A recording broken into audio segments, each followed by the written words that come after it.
बहुत पुरानी बात है। एक आदमी था जिसे एक बीमारी थी, बहुत ही ज्यादा बोलने की। वो 2 मिनट भी शांत नहीं रह सकता था। दवाई के रूप में उसे बोलना जरूरी था, अन्यथा उसके शरीर में हलचल होने लगती थी। उसे किसी भी विषय में हर 2 मिनट में बोलना ही होता था।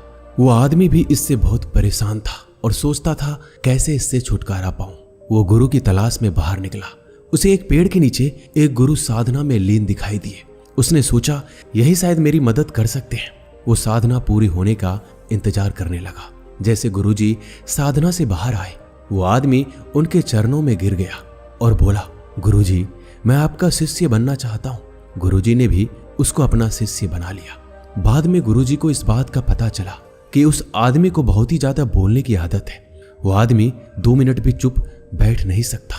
वो आदमी हर रोज गुरुजी से एक ही बात पूछता कि गुरुजी, इस दुनिया का सबसे बड़ा ज्ञान क्या है? और जब भी गुरुजी से ये सवाल पूछता तो गुरुजी चुप हो जाते, कुछ भी नहीं बोलते, क्योंकि गुरुजी को पता था कि शिष्य को ज्यादा बोलने की आदत है और अभी इसको सबसे बड़े ज्ञान के बारे में बताना व्यर्थ की बात है। इसलिए वह चुप हो जाते थे, कुछ भी नहीं बोलते। वो शिष्य हर रोज एक पास वाले गांव में भिक्षा मांगने जाया करता। वहां से भिक्षा मांगता और वहां से जो कुछ भी मिलता आश्रम में लेकर आता। गुरुजी को इस बात का पता था कि शिष्य को कुछ ज्यादा बोलने की आदत है, इसलिए गुरुजी उस शिष्य का ध्यान रखते कि कहीं मुसीबत में ना फंस जाए। एक दिन वह शिष्य एक गांव में भिक्षा मांगने जाता है और किसी घर में जाकर भिक्षा मांगता है। अब उसे ज्यादा बोलने की आदत थी। वो 2 मिनट भी चुप नहीं बैठ सकता था, इसलिए उसने उस घर में नजर घुमाई तो उसकी नजर एक भैंस पर पड़ी। भैंस शरीर में बहुत मोटी थी और उसके घर का दरवाजा बहुत छोटा था। तभी उस शिष्य ने उस घर के मालिक से कहा, भाई साहब, आपकी भैंस तो बहुत मोटी है और आपके घर का दरवाजा बहुत छोटा है। यदि ये भैंस मर जाए तो इस दरवाजे से इस भैंस को बाहर कैसे निकालोगे आप? जैसे ही ये बात उस आदमी ने सुनी, वो डंडा लेकर शिष्य के पीछे पड़ा उसे मारने के लिए, लेकिन शिष्य वहां से भाग खड़ा हुआ। अब भला कोई आदमी अपने ही घर के नुकसान के बारे में कैसे सुनेगा, वो भी एक भिक्षुक के मुख से। वो शिष्य वहां से भागते हुए एक दूसरे घर में जाता है और वहां पे जाके वो भिक्षा मांगता है और वहां भी उस घर में वो नजर घुमाता है कि किस विषय के बारे में इस घर के मालिक से बात करूं। तभी सामने एक औरत बैठी थी। उस औरत से वो कहता है, देवी, आपने हाथों में इतनी खूबसूरत चूड़ियां पहन रखी है, यदि आपके पतिदेव मर जाए तो इस चूड़ियों का क्या करोगे? वो औरत भी शिष्य पर बहुत गुस्सा हुई और डंडा लेकर उसके पीछे दौड़ पड़ी। उस औरत ने कहा, एक भिक्षुक अपने मुख से ऐसा बोलता है? एक तो मैं आपको भिक्षा दे रही हूं, ऊपर से आप मेरे पति को ही मार रहे हो। ऐसा करके उस औरत ने शिष्य को अपने घर से निकाल दिया। अब शिष्य की वो आदत थी, वो कई बार मार खा चुका था, लेकिन उसकी आदत छूट नहीं रही थी। अब शिष्य को उस गांव में कोई भी भिक्षा नहीं मिली। इसी के चलते वो एक गांव से दूसरे गांव जा रहा था। जब जंगल में पहुंचा तो उसे एक मानव खोपड़ी दिखाई दी। उसने सोचा, भला यहाँ किसकी मानव खोपड़ी पड़ी है? वह उस मानव खोपड़ी के पास जाता है और जाकर देखता है कि खोपड़ी तो बोल रही है। उस खोपड़ी ने कहा कि भाई, तुम कौन हो? तभी वो शिष्य थोड़ा सा डरा और बाद में बोला, मैं तो एक भिक्षुक हूँ, भिक्षा मांगता हूँ, लेकिन तुम कौन हो और यहाँ क्या कर रहे हो?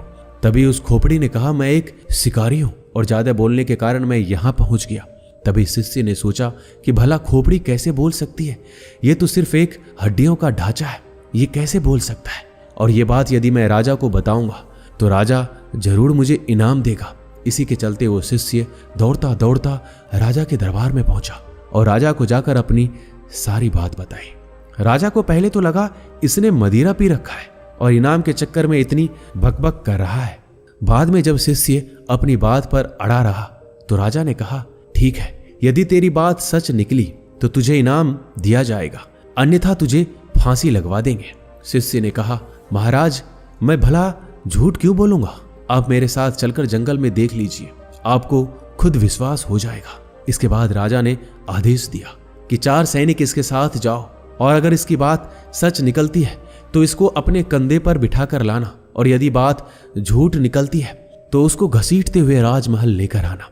अब जैसे ही चारों सैनिक वहां पर पहुंचे तो वहां पर खोपड़ी पड़ी थी और उस खोपड़ी से वह शिष्य ने पूछा कि तुम यहां कैसे पहुंचे?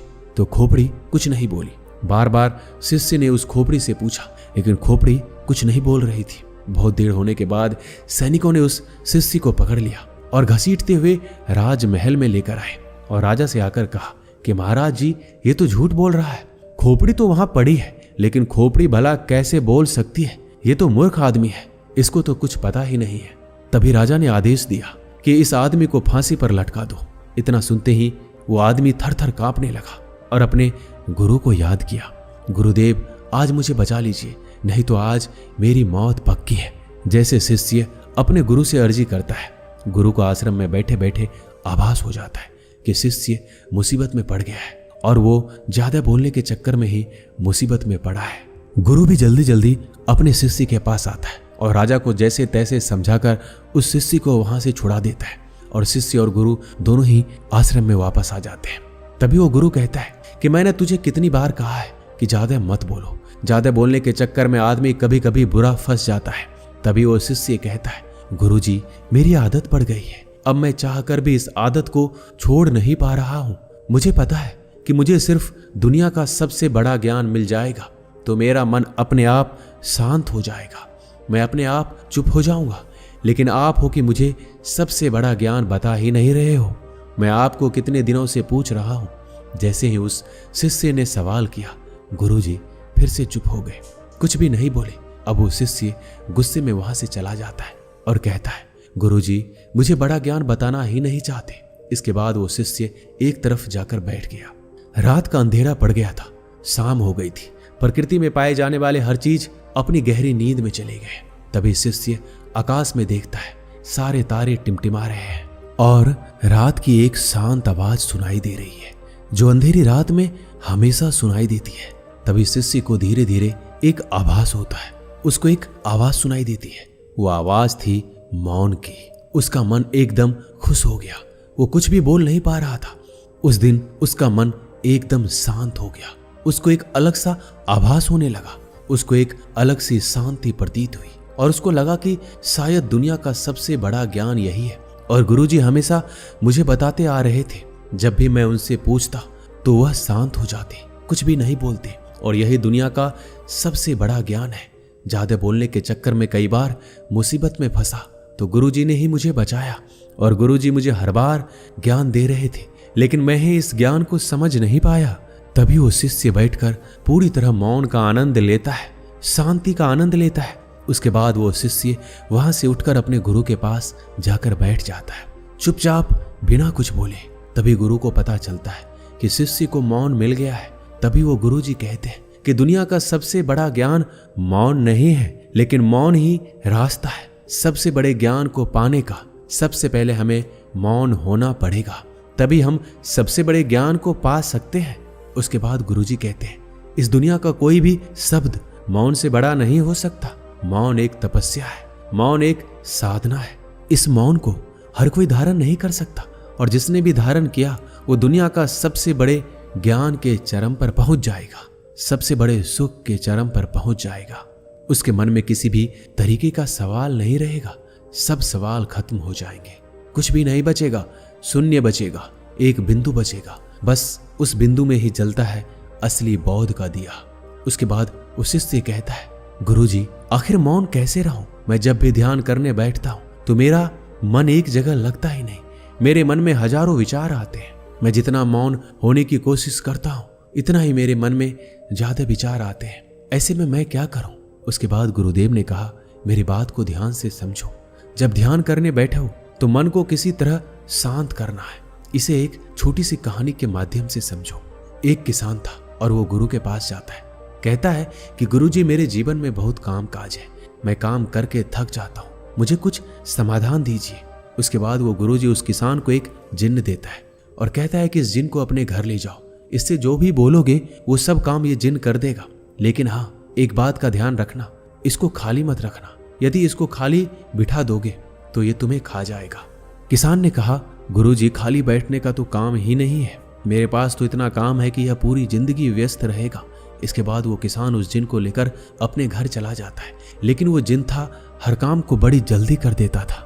उसने तुरंत किसान का काम कर दिया। जब खाली हुआ तो किसान ने अड़ोसी पड़ोसियों के काम करवाए, फिर भी लेकिन वो जल्दी से काम को खत्म कर देता और काम खत्म करके वापस किसान को बोलता कि मुझे जल्दी काम दो, नहीं तो मैं तुम्हें खा जाऊंगा। अब किसान इस चीज से परेशान होने लगा। वो वापस उस जिन को गुरुजी के पास लेकर गया और कहा, गुरुजी अब इसका समाधान दीजिए, ये तो बड़ा जल्दी काम को कर देता है और मुझे खाने के लिए कहता है। तभी वो गुरुजी उस जिन को और किसान को लेकर उस खेत में जाते हैं और उस जिन को कहता है कि एक बांस का डंडा लेकर आओ। वो जिन एक बांस का डंडा लाता है और गुरुजी उसको खेत में रोप देते हैं। उस डंडे को रोप कर उसके बाद गुरुजी उस जिन को कहते हैं, जब भी तुम्हें ये किसान कोई काम के लिए बोले और काम खत्म हो जाए तो इस डंडे पे चढ़ना और उतरना। तुम्हारे पास जब काम ना हो तो ये काम करते रहना। ये सुनते ही किसान बहुत खुश हो गया क्योंकि उसको समाधान मिल गया था। अब अगर जिन के पास काम नहीं रहेगा तो वो डंडे पे उतरता चढ़ता रहेगा। अब वो किसान को परेशान नहीं करेगा। हमें ध्यान के समय में अपने मन को सांस के साथ बांध देना है। जैसे सांस बाहर जाती है तो उसके साथ मन को बाहर, और जैसे ही सांस अंदर जाती है तो मन को अपने अंदर। धीरे धीरे इसका अभ्यास करते जाओ। धीरे धीरे आपका मन शांत हो जाएगा। ऐसा नहीं है कि सिर्फ तुम ध्यान के समय ही ऐसा करो। जब भी तुम कुछ काम करते रहो, कहीं जा रहे हो, किसी से बात कर रहे हो, उस समय मौन रहकर अपनी सांस पर ध्यान दो। अपने मन के अंदर की आवाज को सुनो, सांस की आवाज को सुनो और उसी के साथ अपने मन को जोड़ दो। धीरे धीरे आपका मन पूरी तरह शांत हो जाएगा। जब भी कभी बोलना पड़े, किसी को जवाब देना पड़े, पहले याद कर लो कि क्या बोलना है। उसके बाद कम से कम 5 सेकंड रुक जाओ। उसके बाद ही अगले को जवाब दो। इससे तुम्हारा ज्यादा बोलने की आदत भी कम हो जाएगी। और जब तुम्हारे पास बोलने के लिए 2 ही बातें हो, उनमें से एक ही बात बोलो। और जब तुम्हारे पास बोलने के लिए 3 बातें हो तो उसमें से 2 ही बोलो। धीरे धीरे ज्यादा बोलने की आदत चली जाएगी, क्योंकि हमारे मन को शांत करने से पहले चुप तो रहना ही होगा। जुबान को बंद करना ही पड़ेगा। शांति को मुंह से बोलकर या लिखकर नहीं बताया जाता, उसे सिर्फ अनुभव किया जा सकता है। और जब तुम मौन होकर अपने ध्यान में उसको अनुभव करोगे, तभी उसकी तुम्हें सही असलियत का पता चलेगा। अब उस शिष्य को मौन का महत्व पता चल चुका था। उसे दुनिया के सबसे बड़े सुख का अनुभव हो चुका था। उसे असली शांति का अनुभव हुआ। हमें भी अपनी जिंदगी में मौन होकर उसका लाभ उठाना चाहिए। इस मौन के अंदर जो शांति है, उसका वास्तव में कोई अद्भुत अनुभव होगा, क्योंकि इतने बड़े बड़े संतों ने, भगवान बुद्ध ने इसको सबसे सर्वोपरि बताया है, सबसे बड़ा सुख बताया है, ज्ञान का पहला मार्ग बताया है। तो हमें भी अपने जीवन में मौन होकर अपने मन को शांत करके इसका अनुभव जरूर करना चाहिए। दोस्तों, इस वीडियो में बस इतना ही। मिलते हैं अगली वीडियो में। अपना ख्याल रखिएगा। धन्यवाद।